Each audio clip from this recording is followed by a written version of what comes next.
but I see poison ivy on there, so it's gonna make me not want to choose that as my monkey hair tree, right? Maybe I'd walk right over here where I can see that 5-leaf vine, and I know that that can't be mistaken for poison oak because poison oak doesn't grow in Florida. That's a Queen Victoria vine right there. As far as poison sumac goes, poison sumac does not grow until about the Ocala, Gainesville area up in northern Florida. So around in these parts, you don't need to worry about that.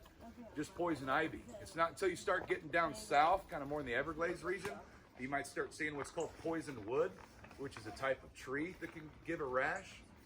But around here in these parts, playing with the kids, just look out for poison ivy. And remember, if you guys are allergic, just start getting in the habit of carrying a small little bottle of white vinegar in your pack, and you can neutralize those oils instantly just from that vinegar in your pack. Remember, cold water showers, it doesn't have to be freezing cold, just kind of semi-uncomfortable. and Dawn soap, that's the best thing to use. You guys don't have to take a shower in it either.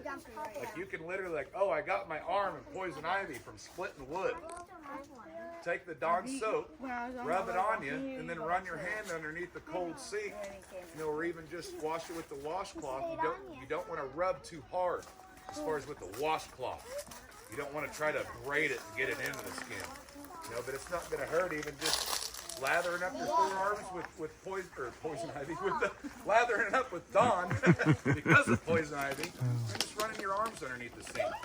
Remember, a lot of times when we actually get poison ivy, it's not because of our poor hygiene skills. It's actually because the dogs gotten poison ivy, and then we pet our dogs and didn't realize that we're in a potential risk of getting poison ivy. So it's kind of a trick there. A lot of times when people have gotten in the past, it's actually from their dogs, and they don't know to clean themselves off.